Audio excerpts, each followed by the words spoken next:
Walang duda kapatid na ang North Korea ang pinaka-nakakatakot na bansang tirhan. Bihira kang makakita ng mga video sa napakalihim na bansang ito. Ngunit kung minsan mayroon talagang malalakas ang loob na naglalabas ng mga video upang masaksihan ng iba't ibang panig ng mundo. Mula sa isang mag-ina na nakuhanan ng kamera na sinusubukang tumakas hanggang sa mga walang kamuang-muang na kabataan na pinagtatrabaho sa personal na ski resort ni Kim Jong-un ay ilan lamang sa videong nais ng ipabura ng North Korea sa internet. Welcome sa ating channel mga kapatid. Sa videong ito ay sama-sama nating tutuklasin ang mga videong nais ng ipabura ng North Korea sa internet. Pero bago tayo magpatuloy, isang like lang po ang hinihingi ko sa videong ito.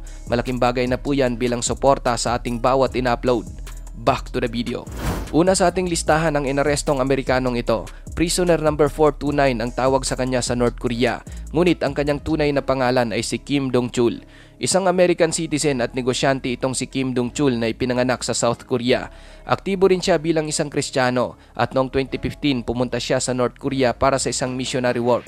Ngunit noong October 2015 siya ay inaresto ng North Korean police. Inakusahan siya bilang espiya ng Amerika sa kabila iyan ng walang kahit anong ebidensya. Noong March 2016, napilitan siyang pumunta sa isang press conference na inorganisa ng North Korea at doon napilitan siyang humingi ng tawad sa di umano'y pagnanakaw ng mga lihim ng militar at sa pagtatrabaho umano bilang espiya para sa Amerika at South Korea. Sa kabila kapatid ng pagkakaroon ng kawalan ng ebidensya, napilitang aminin ni Kim Dong-chul ang mga krimeng ito at matapos ang paglilitis na parusahan siya ng 10 taong hard labor at ipinadala sa isa sa kilalang work camp ng North Korea na kung saan maraming tao ang hindi nakakalabas ng buhay sa kampong iyon. Sa kabutihang palad noong May 2018, nakipagkita si Mike Pompeo kay Kim Jong-un. Pagkatapos ng pulong, ilang mga bilanggong Amerikano sa loob ng North Korea ang pinalaya kabilang si Kim Dong-chul. Sa kabuuan, gumugol ng 950 days sa loob ng North Korean camp si Kim Dong-chul.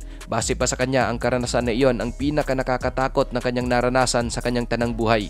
Susunod sa ating listahan kapatid, ang babaeng North Korea na ito na peking nagmamando ng trapiko. Sa North Korea, binibigyan ni Kim Jong-un ang kanyang mga kababayan ng iba't ibang trabaho at tungkuling dapat gawin upang magsisilbing parang normal lamang ang kanilang bansa. Pangunahin itong ginagawa para magpa-impress sa mga dayuhang bisita. Halimbawa, ang bidyong ito na kinunan sa downtown Pyongyang. Mapapansing isang tao ang kumukuha ng video sa isang abalang kalye sa lugar. Ngunit sa sandaling napansin ng babaeng traffic controller na siya ay kinukunan, nagsimula na itong magpanggap na busy sa kanyang ginagawa. Mapapansin na kunwaring abala ito sa pagmamando ng trapiko.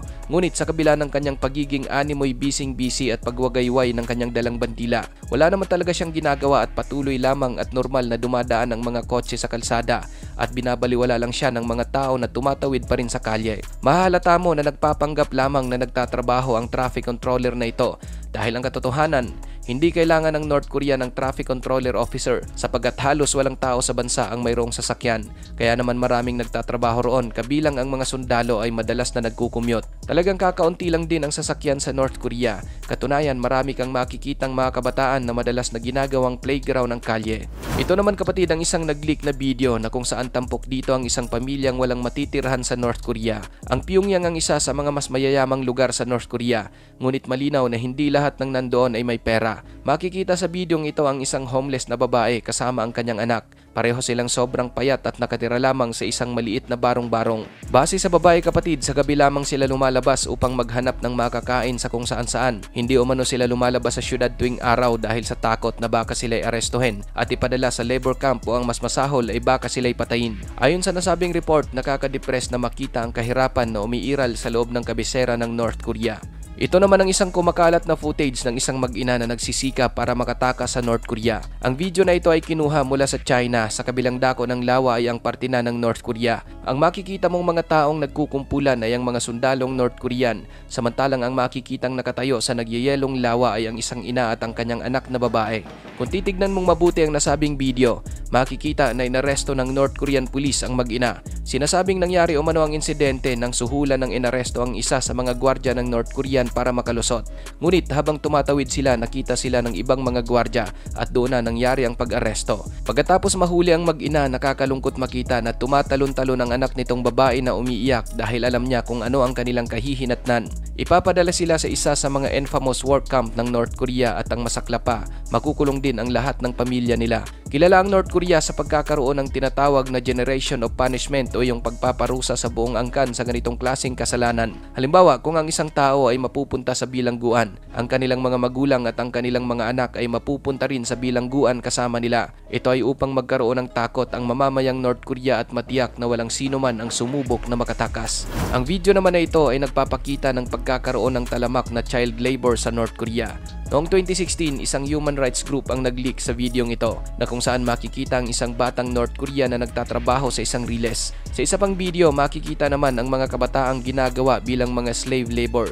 Na ayon pa sa ulat, ang mga batang ito ay mga child slaves umano ni Kim Jong-un na kung saan nagtatrabaho ang mga batang ito bilang taga-ayos ng mga riles ng tren at pinagbubuhat ng mga mabibigat na bato na inilalagay sa kanilang mga dalang bag.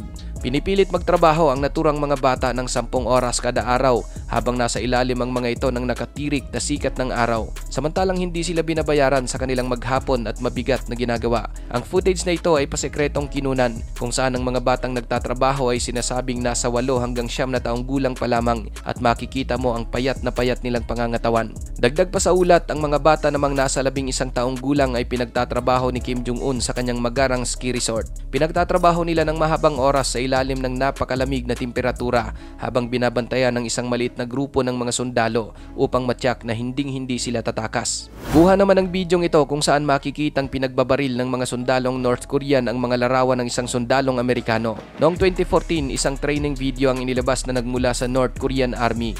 Makikita rito na pinapaputokan nila ang mga cardboard kung saan naroon ang larawan ng mga sundalong Amerikano. Kita rin sa mismong mga larawan ng helmet na may nakasulat na US. Nagpapahiwatig ito kung gaano talaga kinamumuhian ng mga North Korea ng Amerika. Sa isa pang nakakagambalang clip, isang batang sundalong North Korea naman ang makikitang tila pinugutan ng ulo ang isang tauhan ng US. Ginawa ito ng batang babae sa pamamagitan ng pagpukpok sa ulo ng isang effigy ng sundalo ng US. Ito naman ang isang video ng mga taong nagpupuslit ng pagkain sa North Korea. Hindi may lilihim na talagang kulang na kulang sa pagkain ng North Korea. Makikita mo ito at talagang mapapansin sa isang karaniwang mamamayan ng bansa. Karamihan sa mga tao rito ay masyadong payat maliban syempre sa kanilang supreme leader. Dahil sa kakulangan ng pagkain, madalas ditong nagkakaroon ng pagpupuslit. Halimbawa, makikita sa bidyong ito ang 2 tao na tumatawid sa Chinese border na nagpupuslit ng pagkain papasok sa North Korea. Sinusuhulan nila ang isang bantay para gawin ito at pagkatapos ay tinatakpan nila ito gamit ang kanilang jacket. Matrabaho ito ngunit kailangan nila itong gawin para mabuhay. Batid nila kapatid na matinding parusa ang kanilang sasapitin kung sila'y mahuhuli. Ngunit kung hindi naman nila ito gagawin, maaring mamamatay sila sa gutom dahil sa kakulangan ng pagkain sa North Korea. Ito naman kapatid ang walang katao-taong airport ng North Korea. Sa unang tingin, aakalain mong inabandona ang airport na ito.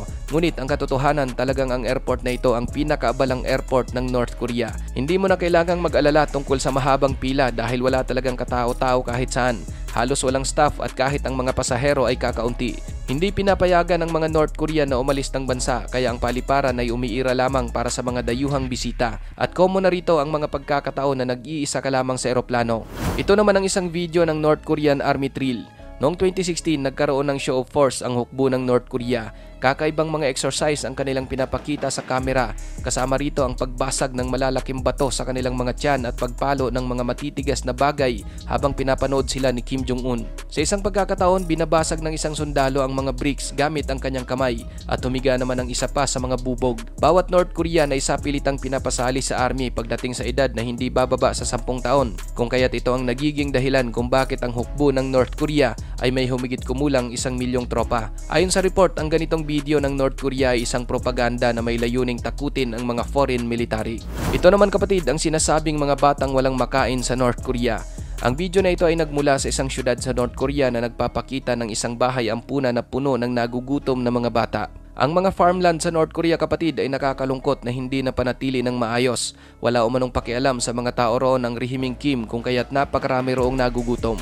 Marami sa mga batang ito ang may mga karamdaman na hindi nagagawang maipagamot dahil sa kawalan ng sapat na mga medical supply. Sa North Korea kapag hindi naging malago ang ani sa pagsasaka, hindi binibigyan ng gobyerno ang mga magsasaka ng sapat na makakain o pinuputulan nila ito ng rasyon na talagang mas nagpapalala ng matinding gutom habang si Kim Jong-un ay gumagastos ng tinatayang $5 milyong sa isang taon para sa pag-aangkat ng mga mamahaling pagkain para sa kanyang sarili. Ito naman ang isang North Korean propaganda video tungkol sa Amerika. Maaring nagtataka ka kung bakit ayaw na ayaw ng mga North Korean sa Amerika. Well, ito ay dahil sa panunood nila sa North Korean TV gaya nito. These people lie huddled together with their dead friends in blue body bags, drinking coffee cups full of local snow. Many Americans have to live like this daily and are entitled to 1 cup most days. Yan ang mga videong ipinapakita sa North Korean TV. Inaangkin nila na ang mga Amerikano ay mga homeless at talagang nakatira lamang sa mga tolda sa isang nagyayelong paligid at umiinom lamang ng kape na gawa sa snow. Pinapakita rin nila ang mga taong natutulog sa mga sleeping bag, ngunit ang sinasabi nilang sleeping bag ay mga body bags. Ang mga tahasang kasinungalingan na ito ay para umano magmumukhang masama ang Amerika at gayon din para ipakita sa kanilang mamamayan na ang North Korea ang pinakamagandang bansang tirhan. Ngunit kung talagang makikita lang ng mga taong ito kung gaano kaganda ang Amerika, malalaman nila na ang kanilang buhay ay talagang binalahura lang sa North Korea. Nakakalungkot lang na ang pag-access sa labas ng mundo ay napakalimitado sa loob ng North Korea. Ikaw kapatid, ano ang masasabi mo sa videong ito? Para sa iyong opinion, i-comment mo na yan sa ating comment section sa ibaba. At kung nagustuhan mo naman ang videong ito, paiwan naman ako ng like at pasubscribe na rin sa ating munting channel. Maraming salamat sa panonood, hanggang sa susunod na naman nating upload. Peace out!